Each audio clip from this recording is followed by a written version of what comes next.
الحمد لله نحمده ونستعينه ونستغفره ونؤمن به ونتوكل عليه ونعوذ بالله من شرور أنفسنا ومن سيئات أعمالنا من يهده الله فلا مضل له ومن يضلله فلا هادي له ونشهد أن لا إله إلا الله وحده لا شريك له ونشهد أن محمدا عبده ورسوله قال الله تبارك وتعالى في القرآن المجيد والفرقان الحميد أعوذ بالله من الشيطان الرجيم بسم الله الرحمن الرحيم إن هذا القرآن يهدي للتي هي أقوم صدق الله العلي العظيم راہ اسلام دنیا کو دکھانے کی ضرورت ہے راہ اسلام دنیا کو دکھانے کی ضرورت ہے اسی راہ پر مسلمانوں کو لانے کی ضرورت ہے کہ پھر اسلام کے فرزند پیدا ہو ضرورت ہے کہ پھر اسلام کے فرزند پیدا ہو عزیزوں دین کا پرچم پھر اٹھانے کی ضرورت ہے وہ دنیا کہ جس دنیا پہ دنیا بھر کو رشک آیا وہ دنیا کہ جس دنیا پہ دنیا بھر کو رشک آیا اسی دنیا میں وہ دنیا بنانے کی ضرورت ہے وہ گلشن کہ جس کو مدینے کے مالی نے سجایا تھا نئے سرے سے وہ گلشن سجانے کی ضرورت ہے باوقار علماء کرام اسٹیج پر جلوہ افروز معتبر علماء کرام میں بنا کسی تاخیر و تمہید کے اس گفتگو سے اپنی بات کا آغاز کرتا ہوں کہ الحمدللہ آج کا یہ پروگرام ظاہری اور معنوی دونوں حیثیتوں سے بہتر بنانے کی جدوجہد تگودو خطیب ہند جناب حضرت مولانا مفتی محمد خالد صاحب اور اسی طرح قاری عبدالصمد صاحب نے کی ہے اللہ تعالیٰ اس محنت کو قبول فرما لے بہترین آواز کے ساتھ بہترین عمدہ کلوں کے ساتھ آپ نے قرآن کریم کی تلاوت سنی ہے اور ابھی سننا باقی ہے ایک پیغام آپ کی ذہنی سماعتوں کے حوالے کر کے میں اجازت چاہوں گا گزارش ہے کہ عمل کے نیچے سن لیجئے گا اللہ تعالیٰ مجھے بھی اور آپ کو بھی عمل کرنے کی توفیق نصیب فرما دے عزیزان محترم یہ رب کا کلام ہے یہ قرآن کریم ہے جو محمد عربی صلی اللہ تعالی علیہ وسلم پر نازل کیا گیا اس کو ہدایت کا سرچشمہ بنایا گیا ہے مردہ دلوں کا علاج بنایا گیا ہے نمونِ عبرت بنایا گیا ہے خزینہ خیر و برکت بنایا گیا ہے مردہ دلوں کو علاج بخشنے والا بنایا گیا ہے جو قرآن کریم سے جڑ جاتا ہے قرآن پر عمل کرتا ہے قرآن پر زندگی بسر کرتا ہے اللہ اس کو ترقی نصیب کر دیتا ہے خود نبی اکرم علیہ السلام نے ارشاد فرمایا کہ جو قرآن کریم ہے اس کے متعلق آپ ارشاد فرماتے ہیں اے امت محمدیہ اے ایمان والوں دو چیزیں تمہارے درمیان چھوڑ کر جا رہا ہوں جب تک ان پر عمل کرتے رہو گے اس کو مضبوطی سے پکڑے رہو گے سیدھے سے لگائے رکھو گے تمہارے حالات خراب نہیں ہو سکتے ہیں تمہیں کوئی چیلنج نہیں کر سکتا ہے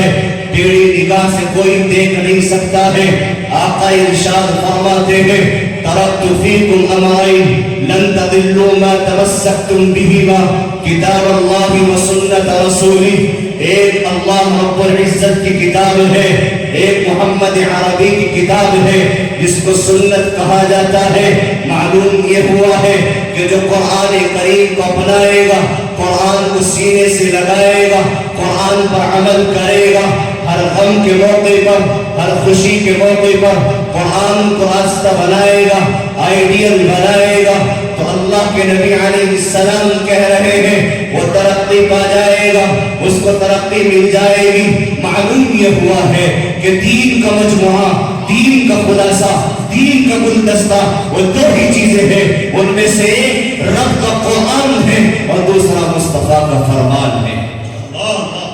عزیزان محترم رشد و ہدایت ہر دور کی ضرورت رہی ہے. ہر دور میں رہنے والے لوگوں کو ہدایت کی ضرورت پیش آئی ہے. رب کائنات نے ہدایت دینے والے, ہدایت کا ذریعہ بننے والے بھیجے اور ان کو پیغام دے کر بھیجا گیا ہے. جنہوں نے اپنایا وہ کامیاب ہو گئے اور جنہوں نے نہیں اپنایا وہ ناکام ہو گئے ہیں. لیکن ایک بات یہاں غور کیے ہیں کہ وہ آئے, ان کا پیغام ان تک تھا, جب چلے گئے ان کا پیغام بھی چلا گیا. لیکن جب باری آتی ہے محمد عربی صلی اللہ علیہ وسلم کی اور اس قرآن کریم کی, تو قرآن کریم معجزے کی شکل میں آیا ہے. آپ علیہ السلام آئے, اس کو پھیلایا, اس کو پڑھایا اور اس کے بعد یہ قرآن ہمارے درمیان چھوڑ کر چلے گئے ہیں. یہ معجزہ ہے. آج تک قرآن قیامت تک کے لوگوں کے لیے ہدایت کا مینار بن گیا ہے, روشن چراغ بن گیا ہے, ہدایت کا راستہ بن گیا ہے. یہ قرآن کا معجزہ ہے کہ اللہ رب العزت نے اس کو یہ صفت بخشی ہے کہ قرآن کریم بولتا ہے, قرآن گفتگو کرتا ہے. آپ نے دنیا کا کوئی کاغذ, کوئی کتاب گفتگو کرتے ہوئے نہیں سنی ہوگی, لیکن آپ جب قرآن سے پوچھیں گے اے کتاب الہی تو بتا کا تیرا نام کیا ہے, قرآن جواب دے گا بل ہوا قرآن مجید, میرا نام قرآن کریم ہے. اگر آپ قرآن کتاب سے پوچھیں اے کتاب الہی تجھے کس نے بھیجا ہے, قرآن جواب دے گا تنزیل من رب العالمین, کہ میرے رب نے مجھ کو بھیجا ہے, رب العالمین نے اتارا ہے. اگر آپ قرآن سے معلوم کریں اے کتاب الہی تو کس زبان میں بھیجی گئی ہے, تو قرآن جواب دے گا بلسان عربی مبین, میں عربی زبان میں بھیجی گئی ہوں. اگر آپ سوال کریں اے کتاب الہی تو کس پر اتاری گئی ہے, قرآن جواب دے گا نزل علی محمد وهو الحق من ربه, میں محمد عربی پر اتاری گئی ہے, میں محمد عربی پر بھیجی گئی. اگر آپ قرآن سے سوال کریں اے کتاب الہی تو کس شہر میں آئی ہے, قرآن جواب دے گا هذا بلد الامین, میں مکہ شہر میں بھیجی گئی ہوں. اگر آپ سوال کریں اے کتاب الہی تو کس مہینے میں آئی ہے, قرآن جواب دے گا شہر رمضان الذی انزل فیہ القرآن, میں رمضان کے مہینے میں بھیجی گئی. اگر آپ سوال کریں اے کتاب الہی تو کس رات میں اتاری گئی, قرآن جواب دے گا انا انزلناہ فی لیلۃ القدر, میں لیلۃ القدر میں اتاری گئی ہوں. اگر آپ سوال کریں اے کتاب الہی تیرے آنے کا مقصد کیا ہے, تجھے کیوں بھیجا گیا ہے, تجھے کیوں اتارا گیا ہے, نبی کو کیوں بھیجا گیا ہے, اے کتاب الہی پتہ تیرا مقصد کیا ہے, تو قرآن جواب دے گا وَنُنَزِّلُ مِنَ الْقُرْآنِ مَا هُوَ شِفَاءٌ وَرَحْمَةٌ لِّلْمُؤْمِنِينَ, کہ میں مومنین کے لیے رحمت و شفا بن کے آیا. معلوم یہ ہوا کہ جو قرآن کریم کو پڑھے گا, قرآن پر عمل کرے گا, اللہ تعالیٰ اس کی زندگی میں خوشیاں نصیب کر دے گا, رحمتیں اتارے گا, برکتیں نصیب کر دے گا. افسوس جس قوم کے پاس اتنے قیمتی اثاثہ ہو, اپنے نبی کا اتنا قیمتی سرمایہ ہو, وہ قوم آج روتی ہوئی پھرے. جس قوم کے پاس اتنا قیمتی سرمایہ ہو وہ دوسروں کی تحریر پر بھیک مانگے. آج جس قوم کے پاس اتنا قیمتی اثاثہ ہو وہ دوسروں کی تحریر بجا کر اپنے دامن کو وار کر دے, ان کے سامنے ہاتھ پھیلا دے. نہیں میرے عزیزوں, رب کریم نے ہمیں مسلمان بنایا ہے, قرآن نے اعزاز بخشا ہے, اور قرآن کریم کی طاقت ہے کہ اللہ کا قرآن جس کے سینے میں آ جاتا ہے وہ غنی بن جاتا ہے. رب کا قرآن جس کے سینے میں آ جاتا ہے وہ طاقتور ترین بن جاتا ہے. رب کا قرآن جس کے سینے میں آ جاتا ہے وہ معزز ترین بن جاتا ہے. ارے آج تو حد یہ ہو گئی ہے کہ میں نے نہ قرآن کو پڑھا ہے, نہ قرآن کی تلاوت کی ہے, اور تو اور آج میرا آپ کا المیہ یہ ہے کہ مجھے قرآن پڑھنے والوں سے نہ پڑھانے والوں سے محبت رہی ہے, بلکہ آج ان سے بھی میرے دل میں شکایت ہے جو قرآن کریم کو پڑھا رہے ہیں, پڑھ رہے ہیں. اسی طرح جو مدارس اور مکاتب اللہ نے نظام قائم کیا ہے, ان سے بھی میرے اور آپ کو تعلق اور محبت لگی. مجھے یاد آتا ہے علامہ اقبال علیہ الرحمہ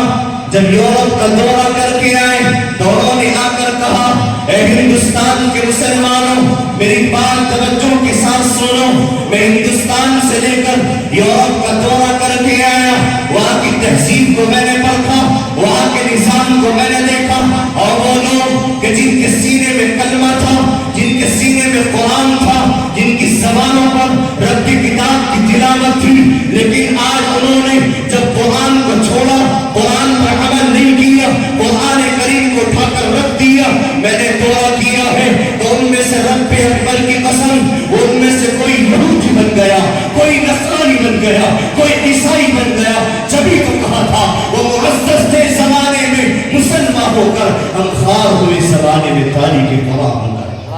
آخری بات کہہ کر اپنی بات ختم کر رہا ہوں، میرے عزیزوں، اس قرآن کی دولت سے بڑھ کر کوئی دولت نہیں۔ اے نوجوانوں، فلسطین کی حالات اور غزہ کے حالات، آج حالات ہمیں جھتوڑ رہے ہیں۔ اے نوجوان، تجھے پکڑ رہے ہیں، تجھے ہلا رہے ہیں۔ اے نوجوان، آجا قرآن کریم کو پڑھ لے، قرآن کریم پر عمل کر لے۔ امام محمد رحمت اللہ علیہ کے پاس ایک شخص آتا ہے، آنے کے بعد کہنے لگا کہ حضرت میرے یہاں بیٹی نہیں ہوئی تھی، اولاد نہیں ہوتی تھی، میں نے بہت دعائیں کی ہیں، دعاؤں کے بعد مجھے اللہ نے بیٹی کی نعمت سے نوازا، اور اس کے بعد میں نے خوشی میں پیغام دیا، خوشی میں جملہ بول دیا کہ جب یہ بیٹی بڑی ہوگی اس کی رخصتی کروں گا، دنیا کی تمام دولتیں اس کے قدموں میں لا کر رکھ دوں گا۔ امام شافعی رحمۃ اللہ علیہ نے جواب دیا، پریشان ہونے کی ضرورت نہیں، گھبرانے کی ضرورت نہیں، جا اس کو قرآن کریم پڑھا دے